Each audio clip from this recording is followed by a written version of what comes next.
أعوذ بالله من الشيطان الرجيم بسم الله الرحمن الرحيم إن الله لا يغفر أن يشرك به ويغفر ما دون ذلك لمن يشاء ومن يشرك بالله فقد ضل ضلالا بعيدا إن يدعون من دونه إلا إناثا وإن يدعون إلا شيطانا مريدا لعنه الله وقال لأتخذن من عبادك نصيبا مفروضا ولأضلنهم ولأمنينهم ولآمرنهم فليبتكن آذان الأنعام ولآمرنهم فليغيرن خلق الله ومن يتخذ الشيطان وليا من دون الله فقد خسر خسرانا مبينا يعدهم ويمنيهم وما يعدهم الشيطان إلا غرورا أولئك مأواهم جهنم ولا يجدون عنها محيصا والذين آمنوا وعملوا الصالحات سندخلهم جنات تجري من تحتها الأنهار خالدين فيها أبدا وعد الله حقا ومن أصدق من الله قيلا ليس بأمانيكم ولا أماني أهل الكتاب من يعمل سوءا يجز به ولا يجد له من دون الله وليا ولا نصيرا ومن يعمل من الصالحات من ذكر أو أنثى وهو مؤمن فأولئك يدخلون الجنة ولا يظلمون نقيرا ومن أحسن دينا ممن أسلم وجهه لله وهو محسن واتبع ملة إبراهيم حنيفا واتخذ الله إبراهيم خليلا ولله ما في السماوات وما في الأرض وكان الله بكل شيء محيطا ويستفتونك في النساء قل الله يفتيكم فيهن وما يتلى عليكم في الكتاب في يتامى النساء اللاتي لا تؤتونهن ما كتب لهن وترغبون أن تنكحوهن والمستضعفين من الولدان وأن تقوموا لليتامى بالقسط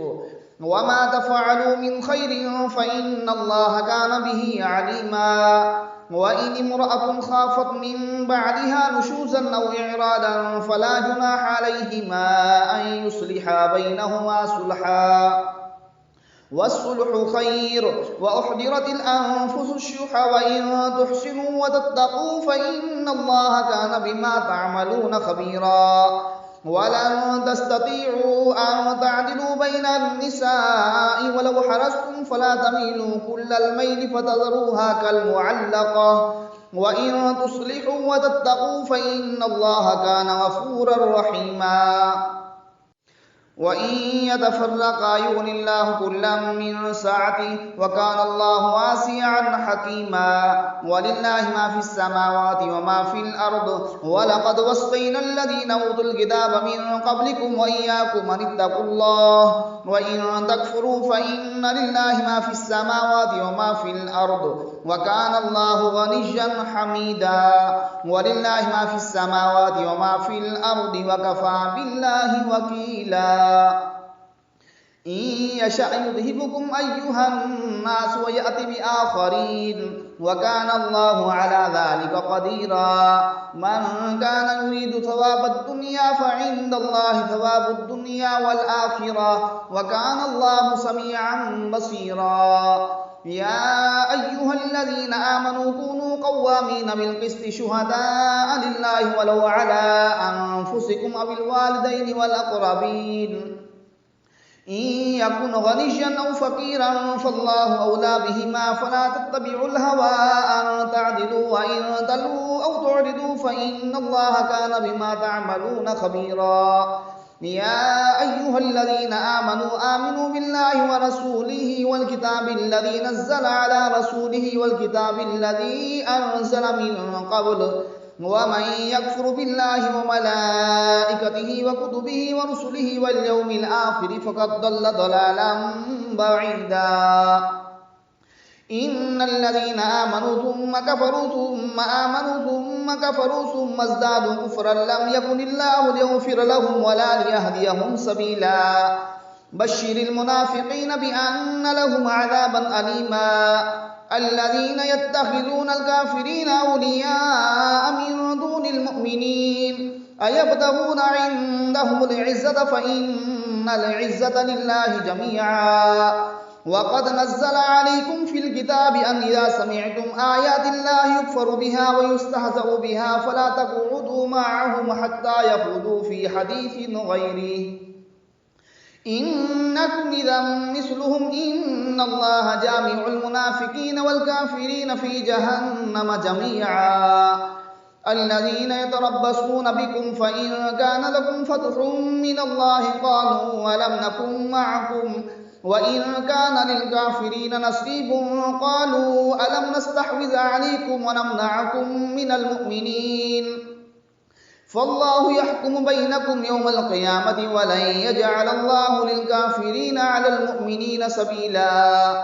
إن المنافقين يخادعون الله وهو خادعهم وإذا قاموا إلى الصلاة قاموا كسالى يراءون الناس ولا يذكرون الله إلا قليلا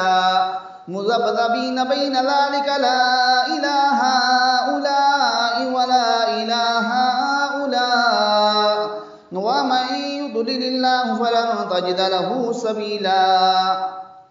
يا أيها الذين آمنوا لا تتخذوا الكافرين أولياء من دون المؤمنين أتريدون أن تجعلوا لله عليكم سلطانا مبينا إن المنافقين في الدرك الأسفل من النار ولن تجد لهم نصيرا إلا الذين تابوا وأصلحوا واعتصموا بالله وأخلصوا دينهم لله فأولئك مع المؤمنين وسوف يؤتي الله المؤمنين أجرا عظيما ما يفعل الله بعذابكم إن شكرتم وآمنتم وكان الله شاكرا عليما.